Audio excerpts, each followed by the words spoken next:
ਤੇ ਅਗਲੀ ਖਬਰ ਦੇ ਵੱਲ ਵਧੀਏ ਸ਼ਰਮਾ ਜੀ। ਆਮ ਆਦਮੀ ਪਾਰਟੀ ਬਾਰੇ ਕਿਉਂ ਕਿਹਾ ਜਾ ਰਿਹਾ ਕਿ ਉਹ ਵਿਕਵਾ ਰਹੀ ਹੈ ਨਸ਼ਾ? ਪ੍ਰਵੀਨ ਜੀ, ਅਸੀਂ ਨਹੀਂ ਕਹਿ ਰਹੇ, ਇਹ ਵਿਰੋਧੀ ਦਲ ਵਾਲੇ ਕਹਿ ਰਹੇ ਨੇ। ਠੀਕ ਹੈ ਜੀ। ਵੈਸੇ ਵਿਰੋਧੀ ਦਲ ਵਾਲੇ ਸੱਤਾਧਾਰੀ ਧਿਰ ਨੂੰ ਕਹਿੰਦੇ ਹੁੰਦੇ ਨੇ। ਅਕਾਲੀਆਂ ਦੀ ਸਰਕਾਰ ਸੀ, ਕਹਿੰਦੇ ਚਿੱਟੇ ਦੀ ਸਰਕਾਰ ਆ, ਚਿੱਟਾ ਬਕਾਉਂਦੀ ਆ, ਚਿੱਟੋ ਦੇ ਕਾਰੀਵਾਰੀ ਨੇ, ਇਹੀ ਬਕਾਉਂਦੇ ਨੇ। ਕੌਣ ਕਹਿੰਦਾ ਸੀ ਜੀ? ਆਪ ਵਾਲੇ ਕਹਿੰਦੇ ਸੀ, ਭਗਵੰਤ ਮਾਨ ਜੀ ਵੀ ਕਹਿੰਦੇ ਸੀ, ਤੇ ਇਹਨਾਂ ਦੇ ਬਾਕੀ ਲੀਡਰ ਵੀ ਕਹਿੰਦੇ ਸੀ, ਕਾਂਗਰਸ ਵੀ ਕਹਿੰਦੀ ਸੀ। ਅਕਾਲੀ ਕਹਿੰਦੇ ਨਾ, ਅਸੀਂ ਤਾਂ ਦੁੱਧ ਚ ਧੋਤੇ ਆ, ਸਾਡਾ ਤਾਂ ਚਿੱਟੇ ਨਾਲ ਕੋਈ ਸੰਬੰਧ ਹੀ ਨਹੀਂ। ਸਰਕਾਰ ਬਦਲ ਗਈ, ਸਰਕਾਰ ਕਾਂਗਰਸ ਦੀ ਆ ਗਈ, ਕੈਪਟਨ ਚੰਨੀ ਦੀ ਸਰਕਾਰ ਆ ਗਈ, ਤੇ ਕਹਿਣ ਵਾਲੇ ਅਕਾਲੀ ਤੇ ਆਪ ਵਾਲੇ ਹੋ ਗਏ। ਤੇ ਹੁਣ ਸਰਕਾਰ ਆਪ ਦੀ ਆ ਗਈ, ਹੁਣ ਕਹਿਣ ਵਾਲੇ ਕਾਂਗਰਸੀ ਤੇ ਅਕਾਲੀ ਹੋ ਗਏ, ਵਿੱਚੇ ਬੀਜੇਪੀ ਵੀ ਹੈ ਕਿ ਜੀ ਹੁਣ ਚਿੱਟਾ ਆਪ ਵਾਲੇ ਬਕਾਉਂਦੇ।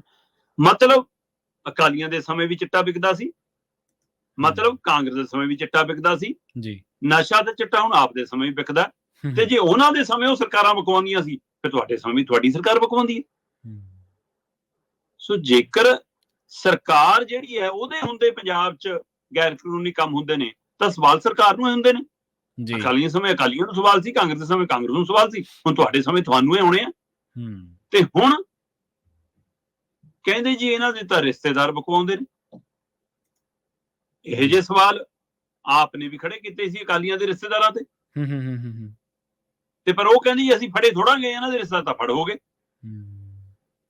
ਆਮ ਆਦਮੀ ਪਾਰਟੀ ਦੇ ਇੱਕ MLA ਦੇ ਭਤੀਜੇ ਕੋਲੋਂ 1 ਕਿਲੋ ਹੈਰੋਇਨ, ਜਿਹਦੀ ਕਹਿੰਦੇ ਜੀ 5 ਕਰੋੜ ਅੰਤਰਰਾਸ਼ਟਰੀ ਬਾਜ਼ਾਰ 'ਚ ਕੀਮਤ ਬਣਦੀ ਆ, ਉਹਦੇ ਸਣੇ ਉਹ ਫੜ ਹੋ ਗਿਆ। ਆਮ ਆਦਮੀ ਪਾਰਟੀ ਦੇ MLA ਦਾ ਭਤੀਜਾ। ਠੀਕ ਹੈ। ਤਰਨਤਾਰਨ ਦੀ ਪੁਲਿਸ, ਖਾਲੜਾ ਥਾਣੇ ਦੀ ਪੁਲਿਸ ਕਹਿੰਦੇ ਨਾਕਾ ਲਾ ਕੇ ਖੜੀ ਸੀ।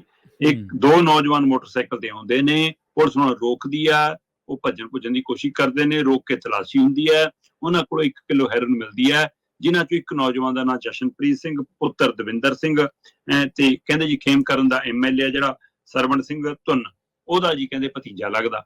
ਉਹ ਭਤੀਜਾ ਕਿਵੇਂ ਲੱਗਦਾ? ਕਹਿੰਦੇ ਜੀ ਤਾਏ ਦਾ ਪੁੱਤ ਹੈ, ਮਤਲਬ ਤਾਏ ਦੇ ਮੁੰਡੇ ਦਾ ਮੁੰਡਾ ਜੀ, ਤੇ ਤਾਏ ਦਾ ਮੁੰਡਾ ਭਰਾ ਹੁੰਦਾ ਤੇ ਭਰਾ ਦਾ ਮੁੰਡਾ ਭਤੀਜਾ ਹੁੰਦਾ।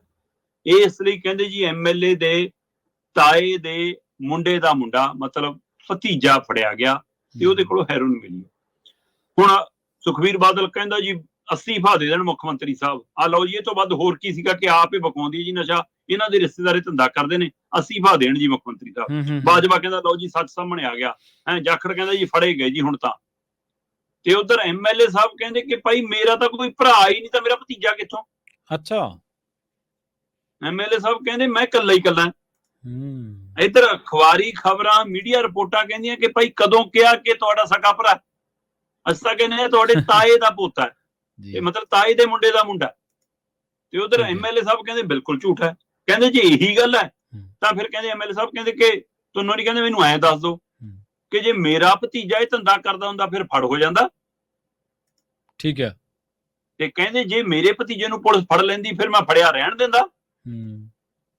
ਤੇ ਇਸ ਲਈ ਕਹਿੰਦੇ ਫਿਰ ਤਾਂ ਮੈਂ ਛਡਾਉਣ ਦੀ ਕਾਰਵਾਈ ਕਰਦਾ। ਅਸਾਂ ਕਹਿੰਦਾ ਪੁਲਿਸ ਨੂੰ ਸ਼ਾਬਾਸ਼ੀ ਦੇ ਰਹੇ ਹਾਂ। ਠੀਕ ਹੈ ਕਿ ਹਾਂ ਜੀ ਤੁਸੀਂ ਵਧੀਆ ਕੰਮ ਕੀਤਾ, ਪਰ ਕਹਿੰਦੇ ਜੀ ਸਾਡੇ ਤੇ ਝੂਠਾ ਦੋਸ਼ ਮੜ ਰਹੇ ਨੇ। ਸੋ ਸਵਾਲ ਇਹ ਬਣ ਕੇ ਰਹਿ ਗਿਆ ਕਿ ਭਤੀਜਾ ਫੜਿਆ ਗਿਆ ਤੇ ਸਰਕਾਰ ਕਹਿੰਦੀ ਆ ਭਤੀਜਾ ਹੈ ਹੀ ਨਹੀਂ ਸਾਡਾ। ਪਰ ਮੈਂ ਪੁੱਛਣਾ ਚਾਹੁੰਦਾ ਕਿ ਜਨਾਬ ਸਵਾਲ ਭਤੀਜੇ ਦਾ ਹੈ ਕਿ ਸਵਾਲ ਹੈਰੋਇਨ ਦਾ ਹੈ? ਸਵਾਲ ਭਤੀਜੇ ਹੋਣ ਦੇ ਨਾਤੇ ਦਾ ਹੈ ਕਿ ਜਸ਼ਨਪ੍ਰੀਤ ਦਾ ਹੈ? ਨੌਜਵਾਨ ਤਾਂ ਪੰਜਾਬ ਦਾ ਹੈ ਜੀ। ਬਿਲਕੁਲ। ਤੇ ਜੇ ਪੰਜਾਬ ਦੇ ਦੋ ਨੌਜਵਾਨਾਂ ਕੋਲ 1 ਕਿਲੋ ਹੈਰੋਇਨ ਮਿਲੀ ਆ ਤਾਂ 1 ਕਿਲੋ ਹੈਰੋਇਨ ਉਹਨੇ ਖਾ ਤਾਂ ਲੈਣੀ ਕਿ 2 ਪੈਕਟ ਮੈਗੀ ਦੇ ਨੇ ਜਾ ਕੇ ਬਣਾ ਕੇ ਪਾਣੀ ਚ ਉਬਾਲ ਕੇ ਖਾ ਲਏ ਦੋਆਂ ਜਣਿਆਂ ਨੇ। 1 ਕਿਲੋ ਹੈਰੋਇਨ ਨਾ ਕਿਤੇ ਖਪਾਉਣੀ ਹੈ, ਕਿਤੇ ਵੇਚਣੀ ਹੈ ਜੀ। ਬਿਲਕੁਲ। ਤੇ ਪੰਜਾਬ ਦੇ ਨੌਜਵਾਨਾਂ ਦੀ ਨਸਾਂ ਚ ਉਤਰਨੀਆਂ। ਸਵਾਲ ਇਹ ਨਹੀਂਗਾ ਕਿ ਭਤੀਜਾ ਇਹ ਕਿ ਹੈ ਜਾਂ ਨਹੀਂ, ਸਵਾਲ ਇਹ ਕਿ ਪੰਜਾਬ ਚ ਨਸ਼ਾ ਹੈ ਔਰ ਸਰਕਾਰ ਰੋਕਣ ਚ ਨਾਕਾਮ ਹੈ। ਤੇ ਜੇ ਸਰਕਾਰ ਨਾਕਾਮ ਰਹਿੰਦੀ ਆ ਤਾਂ ਸਰਕਾਰ ਤੇ ਉਂਗਲੀ ਆਉਂਦੀ ਹੈ ਕਿ ਫਿਰ ਬਕਵਾਸ ਤੁਸੀਂ ਹੋ ਰਹੇ ਹੋ। ਕਿਉਂਕਿ ਸਿਆਸਤ ਦੀ ਸ਼ਹਿ ਤੋਂ ਬਿਨਾਂ, ਸੱਤਾ ਦੀ ਸ਼ਹਿ ਤੋਂ ਬਿਨਾਂ, ਸਿਸਟਮ ਦੀ ਸ਼ਹਿ ਤੋਂ ਬਿਨਾਂ, ਪੁਲਿਸ ਦੀ ਸ਼ਹਿ ਤੋਂ ਬਿਨਾਂ ਪੰਜਾਬ 'ਚ ਨਸ਼ਾ ਵਿਕ ਨਹੀਂ ਸਕਦਾ। ਕਿਤੇ ਵੀ ਨਸ਼ਾ ਦੁਨੀਆ 'ਚ ਵਿਕ ਨਹੀਂ ਸਕਦਾ ਜੇਕਰ ਸਿਸਟਮ ਤੇ ਸਰਕਾਰਾਂ ਨਾਲ ਨਾ ਹੋਣ। ਸੋ ਇਸ ਲਈ ਇਹ ਜਵਾਬਦੇਹੀ ਬਣਦੀ ਹੈ। ਸਵਾਲ ਭਤੀਜੇ ਦਾ ਨਹੀਂ, ਸਵਾਲ ਨਸ਼ੇ ਦਾ ਹੈ ਜਨਾਬ। ਜੀ ਜੀ ਬਿਲਕੁਲ।